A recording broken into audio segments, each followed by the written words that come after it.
Oh, it's Vieira, like V air.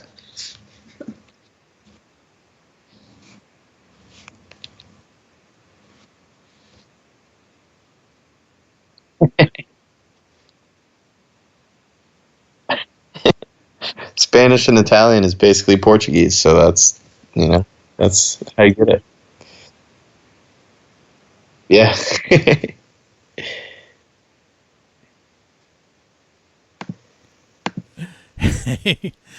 I was muted so they could hear you, but not me. Oh, that makes sense. Hey, it's Bill. This is Three Questions in a Song, episode number 30. With me tonight is Frank Vieira. What's up, Frank? How's it going, man? Not too bad. I have a Good. picture of you behind me over my shoulder that I took of you about a month ago. Nice. Yeah, dude, that was a fun show. That That was a lot of fun. that place was packed. Yeah, it was a good time. They do a great show down there. So this is really a quick podcast. I have like three questions for you. You get to ask a couple questions, and then we're done after we hear your song. I mean, it's literally Sweet. three questions and a song. Um, so I'm going to go ahead and start off with that first question to get us on our way. Um,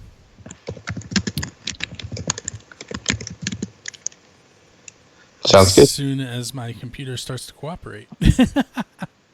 How has the recent life shutdown affected you as an artist, and what adjustments have you made to keep yourself in the minds of your fans?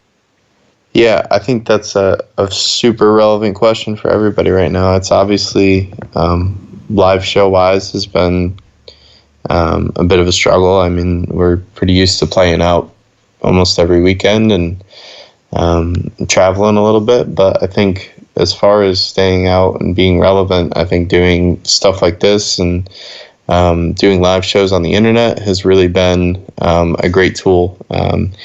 And I think in some ways it's kind of been eye-opening to see that these platforms have been, we've been able to do this stuff all along. So maybe it's something that everybody should have been doing a little bit more of. And I think the nice thing is everybody gets some time to regroup and hang out with their families and kind of refocus career-wise to, address business needs for music stuff and see, what the future holds and what things you can do to make more music and make this time as productive as possible.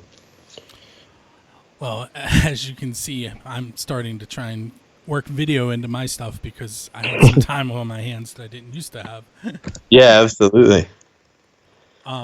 So, question number 2 for you: What is something about playing country music in Pittsburgh that you would want artists who have not been here to know? I think one thing about playing country music in Pittsburgh is there's actually a big appetite for it. There's a ton of country music fans out here. Most of the shows out of what is it, KeyBank now are country music, and guys come through and sell out shows at Heinz Field, and so there's a huge audience here for it. We have three pretty large radio stations just here in Pittsburgh, so it's kind of a little bit of a country hidden gem. I told you that the night that I took photos that country really isn't my thing, but I really really enjoyed your set, Oh, thank you, man. and I enjoyed the couple of Skinnerd songs you threw in there too. Yeah, you gotta play some Skinnerd. It's it gets the people going, and it's just part of country music now, really. I was watching someone do a live streaming concert yesterday, and he was like, the first person who says play Skinnerd is getting hit. And then the last song you played was a Skinnerd song. Yep. Yeah. Yeah. Absolutely. It's funny. You can't really go anywhere without playing a Skinner song if you're playing a bar set. So we're here to talk about your song, "Heartbroke." What Yeah. Yeah. do you have any stories you could tell me about that? Maybe something that happened when you were recording it, or something that happened on stage when you were playing it. Just an interesting thing to share with everybody. Yeah, that's a cool question. I think production-wise, this was a really fun song.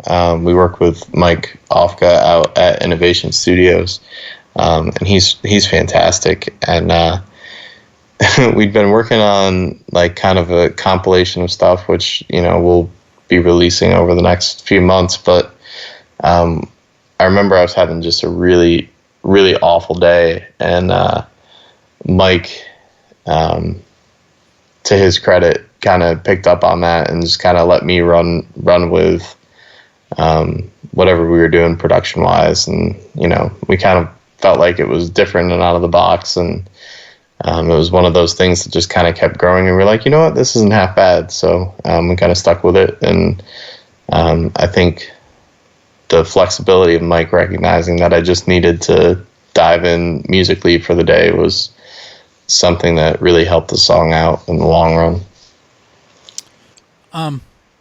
So what we're going to do now is we're going to take about 2 minutes and 43 seconds. Did I get that number right? That sounds right. You know what's funny? Every time I put that up on a different platform, it's a different length, and I can't figure it out. It must be like 2 minutes and 42 seconds and a half, and it just doesn't round up sometimes. So we're going to take that 2 minutes and 42 seconds and a half and listen to Heartbroke by Frank Vieira. Sounds good, man. And we'll be right back. For those of you that are tuned in live right now, it looks like there's 16 of you. To hear that song, you're going to have to go to buildascene.com or podcastyourscene.com and click on 3 questions and a song so you can hear the whole episode, which will include the song. But we're not going to do that live because Facebook and YouTube kind of frown upon that. They'll mute us. Good call. Good call, man. Hey, we're back. That was Heartbroke by Frank Vieira, who's with us tonight.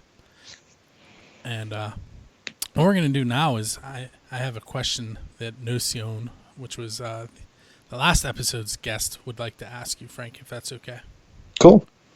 It's from Nocion, and it is, or Nocion, and it is, where's your last name from?